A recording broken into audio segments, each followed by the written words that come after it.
The first embouchure type I'll discuss is one of the more common ones. Because players of this downstream embouchure type place the mouthpiece quite high on the lips, with around 70% to 90% upper lip, this type can be nicknamed the very high placement type. These brass musicians will also push their mouthpiece and lips together up towards the nose to ascend, and pull down towards the chin to descend. These players almost always have their jaw positioned so that their teeth are more or less aligned, resulting in a horn angle that is close to straight out. This trombonist has all of the typifying features of a very high placement embouchure type. His mouthpiece placement is high, with about 80% upper lip, and is therefore downstream. As he descends, he pulls the mouthpiece and lips together down towards the chin, and pushes them up towards the nose to ascend. Like most other very high placement embouchure type players, his jaw is held in a protruded position, more or less aligning the teeth, and his horn angle is fairly high.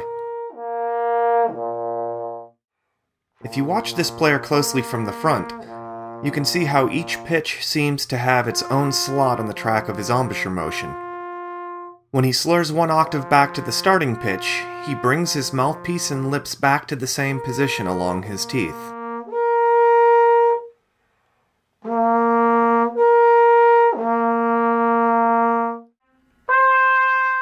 This trumpet player is also a good example of a very high placement embouchure type.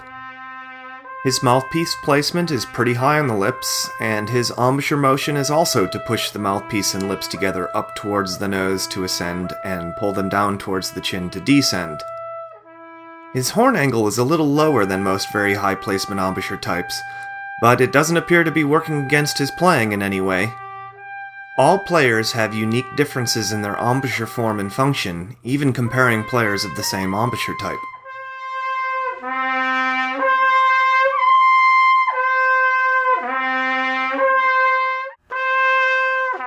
Another interesting feature about this trumpet player is how he brings his horn angle slightly to our left to descend and slightly to our right to ascend.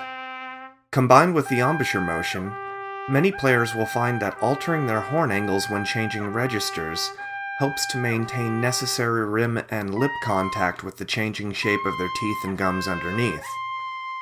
The best horn angles for a particular player are also influenced a great deal by the player's jaw manipulation as well.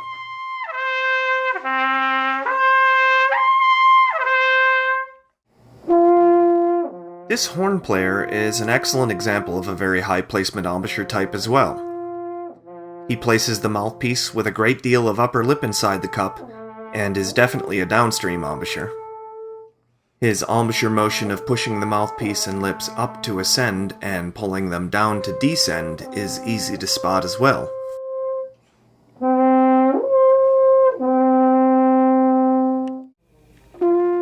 It's not uncommon for players to have an embouchure motion that is at an angle.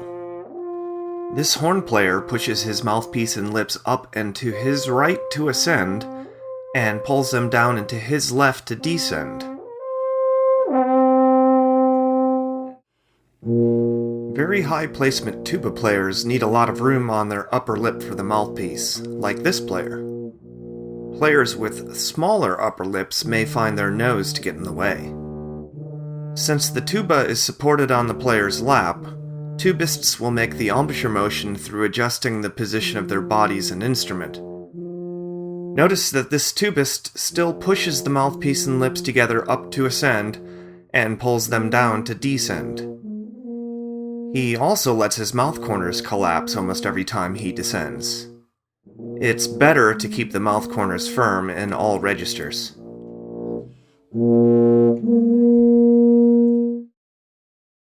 Each embouchure type has some common tendencies, although it is easy to find exceptions. Generally speaking, very high placement type players tend to have an easy time developing their upper register, but sometimes difficulties opening up the sound and flexibility in their lower range. Their tone can often be described as bright and clear. Many very high placement players play better on deeper cupped mouthpieces. Low brass players of this embouchure type may need smaller rims if they find their nose gets in the way of their ascending embouchure motion.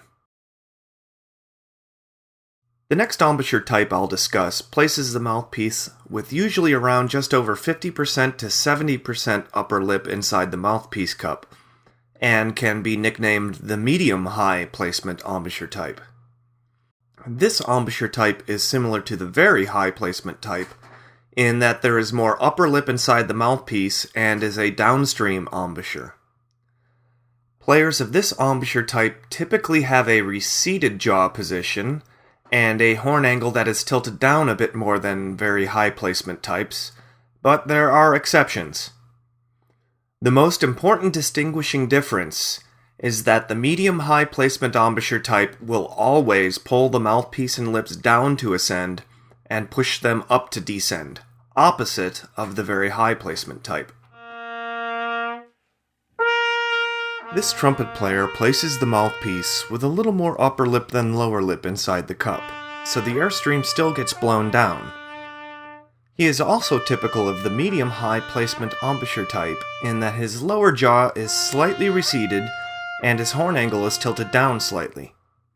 His ascending embouchure motion is to pull the mouthpiece and lips together down towards the chin to ascend, and push them up towards the nose to descend.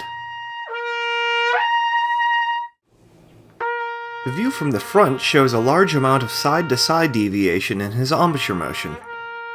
His ascending embouchure motion is to not only pull the mouthpiece down, but also to his right. He does the opposite to descend, pushing the mouthpiece and lips together up and to his left.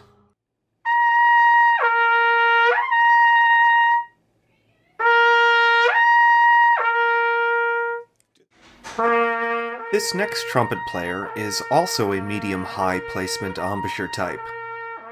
This player's mouthpiece placement is a little higher on the lips, and his horn angle is closer to straight out, so he might look more like a very high placement embouchure, except that his embouchure motion is clearly to pull the mouthpiece and lips together down to ascend and push them up to descend. This player's embouchure motion shows consistency in both the amount of motion between octaves and the direction of the track of his embouchure motion. This is remarkable not only for providing an excellent model to emulate, but also because this player was completely unaware that he was making this motion in the first place.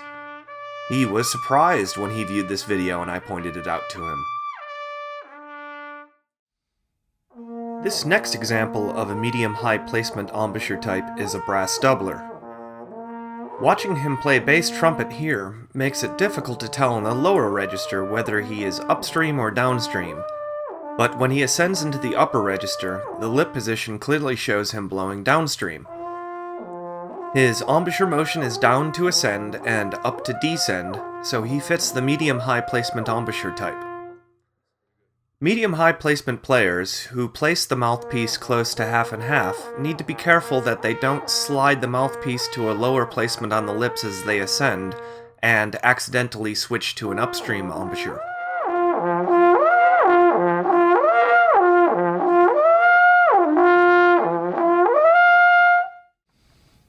On trumpet, his downstream embouchure is a little easier to spot. Looking closely, you can see how the angle of the airstream becomes even further downstream as he ascends and strikes closer to the throat of the mouthpiece as he plays lower. He raises and lowers his horn angle along with the embouchure motion. As he ascends and pulls the mouthpiece and lips down, his bell comes up a little, and he does the reverse to descend. This medium-high placement example is a very powerful player, particularly on trumpet, his primary instrument.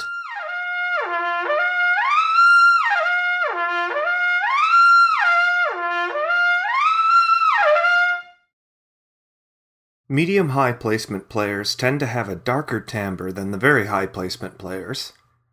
Sometimes players of this embouchure type set their embouchure formation a little too loose in order to go after this big and dark sound, and struggle with their upper register because of it. Low range and flexibility are also typically easier for the medium-high placement type embouchure.